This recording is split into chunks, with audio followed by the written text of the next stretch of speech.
ay order sa ate every morning hanggang Thursday sa isang canteen. Ating puto. Ang pasa kasi nung kanila ay 5 pesos lang. Then, ang benta nila is 7 pesos. Ayan. Malaking bagay yung meron ka ng binabagsakan ng puto.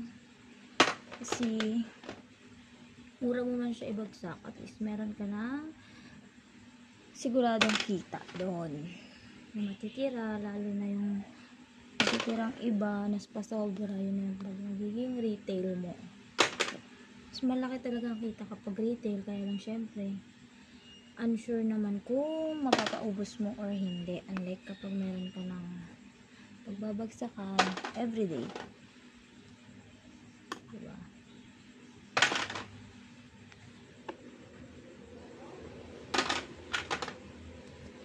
₱50 siya. Pero today, 40 lang yung aking idadala.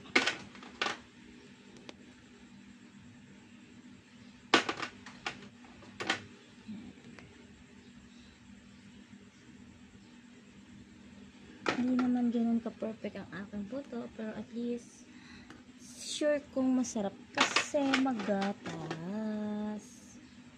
Dami siyang gatas, guys. That's all. Thank you.